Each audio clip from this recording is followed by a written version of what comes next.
você não deveria estar dando tanta importância assim para a cor da torra de um café.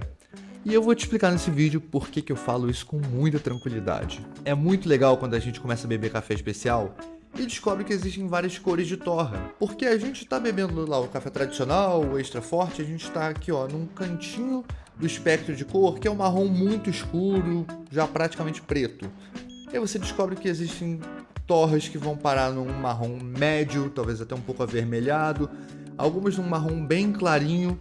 Então você abre um espectro gigante e junto com ele você tem várias possibilidades de sabor.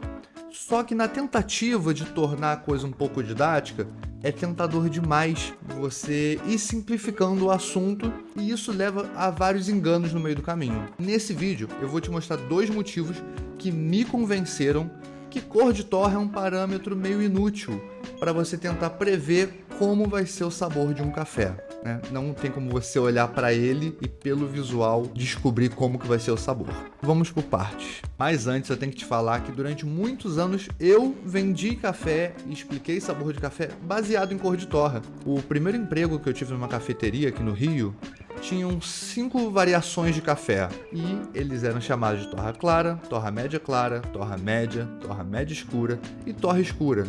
Então eu tinha que vender café e explicar esse café baseado na cor da torra. E eu ia bem na linha daquela imagem famosa que tem no Instagram, eu vou pedir para o editor botar aqui na tela, que diz que torras claras seriam florais, frutadas e ácidas, torras médias seriam doces, encorpadas, e torra escura seria mais amarga, seria mais adstringente e tinham menos corpo. Pronto, beijo, pode ir para casa. Só que eu fui explicando isso durante muitos meses, ao mesmo tempo que eu ia provando cafés de outras empresas, de outras torrefações. Tinham várias dúvidas que ficavam me perseguindo. Eu não conseguia explicar essas dúvidas baseado na cor de torra, e aquilo ia me gerando um desconforto. Foram desconfortos que eu só resolvi depois que eu fui estudar a torra e entender o que estava rolando por ali. Por que eu tô te falando isso?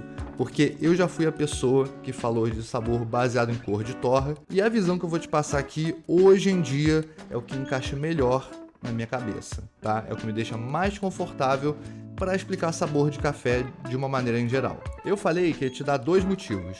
O primeiro é que cafés diferentes não reagem da mesma forma ao processo de torra. Cada um deles vai ter uma composição química um pouquinho diferente. Você pode pensar essas moléculas como os ingredientes das reações químicas da torra.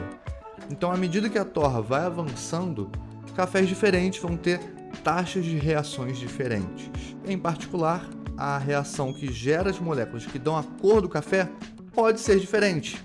Então a gente vai ter cafés que ganham mais cor e cafés que ganham menos cor. Na nossa experiência aqui na FAS, o que a gente observou? Cafés canéfora ganham muito mais cor que cafés arábica. Então se a gente pudesse equiparar um grau de desenvolvimento de torra, o canéfora sempre vai ser mais escuro que o arábica. Assim como cafés não fermentados vão ser mais escuros, eles vão ganhar mais cor do que cafés fermentados.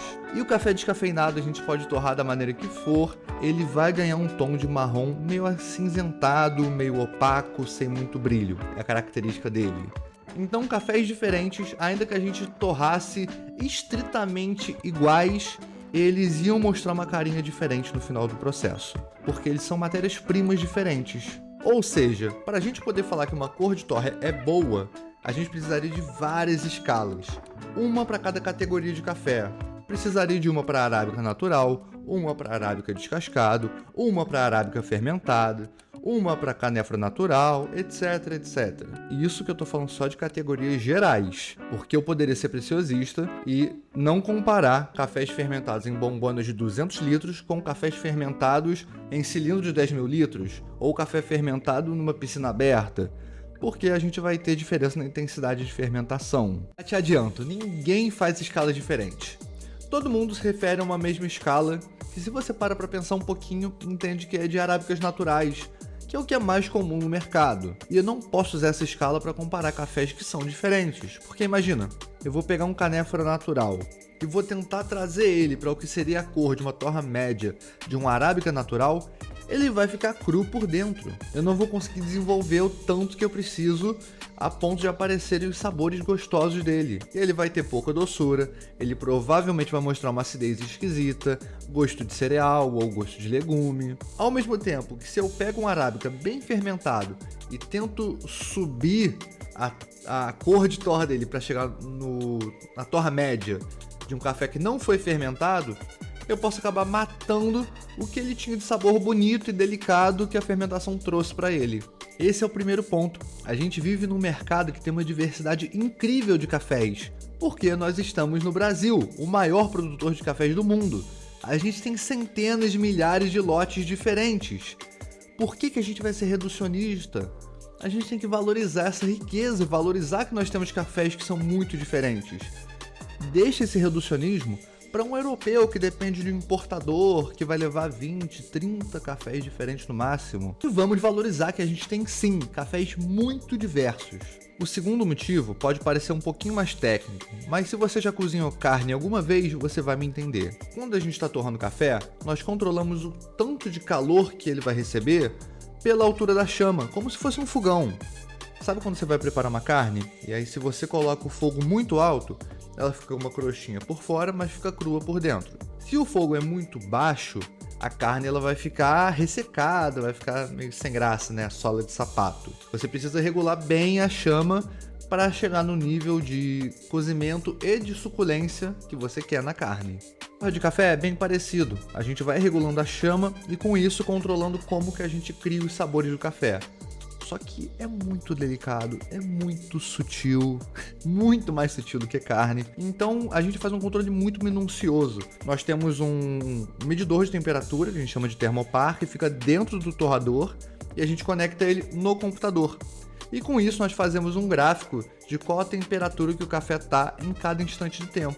Quando a gente desenha esse gráfico, nós chegamos no que é chamado de perfil de torra, que é um desenho que vai te contar a história do que aquele café sofreu ao longo da torra. Eu não vou explicar nesse vídeo como é que se lê um perfil de torra, porque o vídeo já está ficando muito grande, mas eu posso fazer um vídeo só sobre isso, tá? Se você quiser ver como é que funciona, comenta aqui embaixo.